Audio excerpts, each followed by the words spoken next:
Salve! Hoje você vai conhecer a história do maior traficante de gente do mundo em todos os tempos.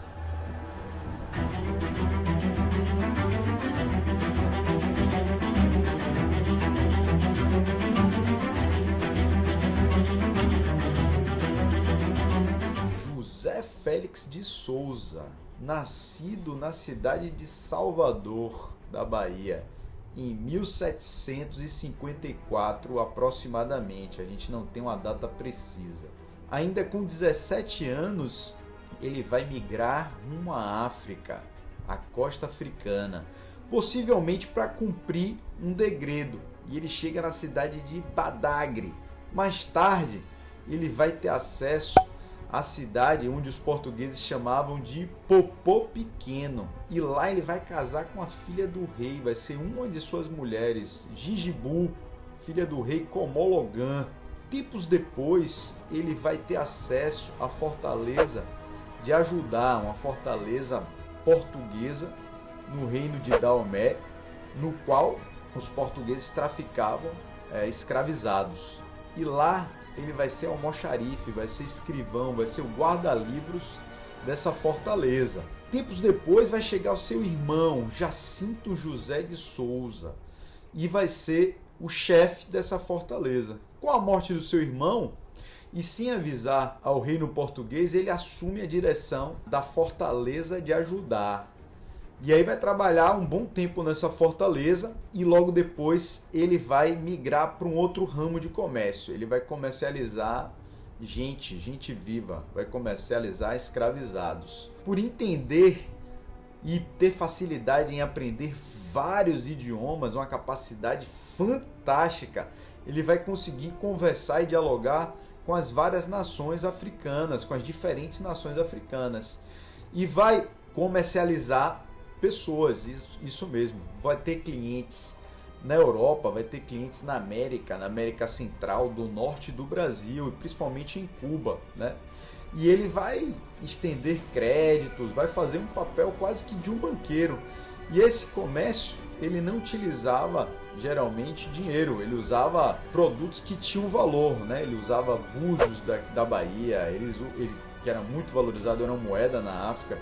Ele utilizava o tabaco e o fumo aqui do Brasil, o aguardente, né? Ele recebia para trocar pelos escravizados, recebia produtos europeus, recebia rum da América Central, tecidos, né, da Europa, e assim ele conseguia manter o seu comércio, né? E aí ele vai comercializar bastante com o rei de Daomé, que é Adonuzan.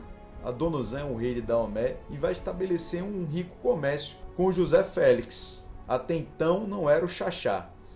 Mas ele vai cair em desgosto, ele vai ter uma disputa comercial, pois ele adiantou alguns escravos para o rei e não tinha sido pago. O rei se sentindo ofendido, quando ele adentrar na cidade do rei, ele vai ser capturado e vai ser preso. E aí vai receber banhos em barris de índigo, né? Uma coloração azul escura, para que ele escurecesse e não fosse nunca mais, né, um branco que desrespeitasse a autoridade do grande rei. E aí na prisão ele vai conhecer o irmão do rei, o meu irmão do rei. O meu irmão do rei se chamava Guapê. E Guapê vai fazer um pacto de sangue com ele. Eles vão fazer um pacto vodum de sangue, no qual ele soltaria o brasileiro, né, da prisão, e em troca ele daria um apoio logístico. Ele traria armas para que a revolução, o golpe fosse arquitetado. E aí eles vão conseguir, ele vai fugir, vai trazer as armas que ele já comercializava com europeus e com colonos da América. E aí, munido de armas agora, o meu irmão Guapê vai tomar o poder de Adonuzan, seu antigo aliado que o tinha prendido. E aí o que é que vai acontecer? Ele vai se tornar o primeiro conselheiro do rei. Ele vai se tornar, o golpe vai ser arquitetado, Adonuzan vai sair do poder, Guapê vai assumir o reinado, vai se tornar Gesol, vai mudar o nome para Gesol e vai governar durante um bom tempo. E aí que ele vai entrar nas nuances do poder e vai se constituir como uma grande figura política, uma das principais figuras políticas do reino de Daomé. Ele vai voltar para a cidade de Oyudá, que ele morava, onde ele comandava a fortaleza, né, de Ajudá, e lá ele vai ser o vice-rei de Oyudá, vai ser o primeiro conselheiro, vai ganhar o título de Xaxá, que não existia, esse título, né, o rei que arquitetou o golpe com ele, o rei agora Gesol, vai chamá-lo de Xaxá. A gente não sabe a origem, não tinha esse nome, talvez seja pela maneira como ele se comunicava, né? Despachando, comercializando, em bom português ele falava já, então ficou o Xaxá. E aí ele vai entrar para a história como o Xaxá de Ajudá. Ele vai comercializar escravizados do Daomé, do reino de Daomé, vai ser o único estrangeiro possibilitado de ter terras, já que estrangeiros não podiam ter terras no reino de Daomé, vai exercer um monopólio do comércio estrangeiro, vai comercializar escravizados, óleo de dendê, ele vai comercializar noz moscata também, então ele vai estender o império, inclusive ele vai ser considerado o terceiro homem mais rico pelo barão de Joinville do mundo na época, né? Esse era o poder, vai conseguir montar um verdadeiro castelo, né? Ele saía às ruas com tamborete que escravizados carregavam para ele, guarda-sol, as pessoas carregavam para ele, era uma apoteose, né? Era um teatro quando ele saía para o espaço coletivo, e tinham bandas sinfônicas que o acompanhavam nas ruas quando ele saía dificilmente ele saía do seu castelo, né? Esse castelo virou um bairro hoje chamado de Bairro Brasil, a cidade de Oyudá até hoje, né? Ainda tem seus descendentes.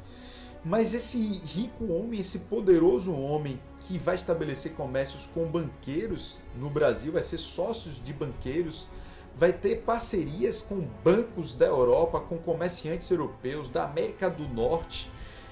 Ele, com o passar do tempo, a Inglaterra vai fiscalizar cada vez mais o tráfico de escravizados no Atlântico e ele vai começar a ruir todo esse castelo de poder. E já em 1845 ele começa a ir à falência e começa a pedir empréstimos ao seu grande aliado, que é o rei Gesol. E ele toma empréstimos e aí a Inglaterra, cada vez mais pressionando pelo fim do tráfico negreiro, em 1849 ele falece e deixa aproximadamente 53 mulheres, mais de 80 filhos espalhados na costa africana, no atual Togo, no atual Benin, né? Em vários reinos da África.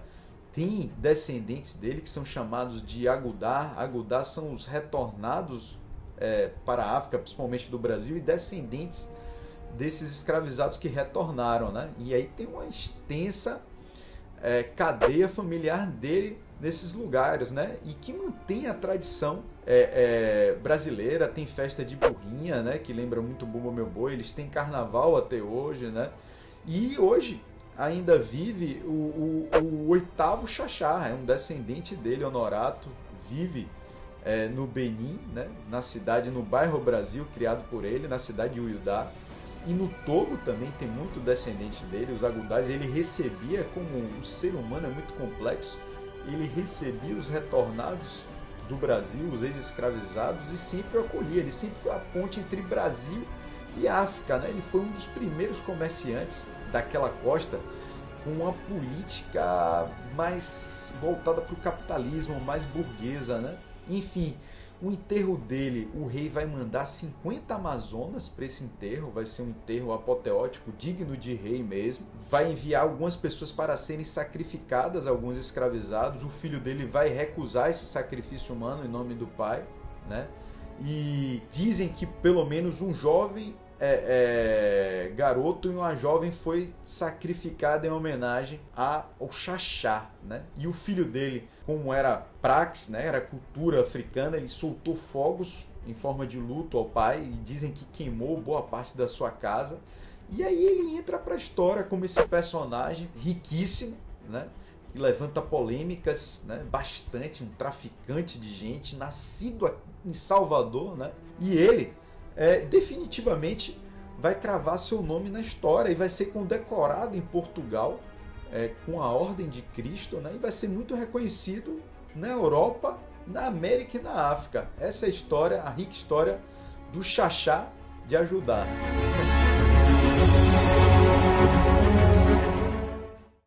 Obrigado pela atenção e salve! Aguardem os próximos episódios, se inscrevam no canal Murilo Melo História, siga a gente no Instagram, o Murilo Melo, 2Ls História também, e saiba mais sobre você e sobre sua cultura, viu? Salve!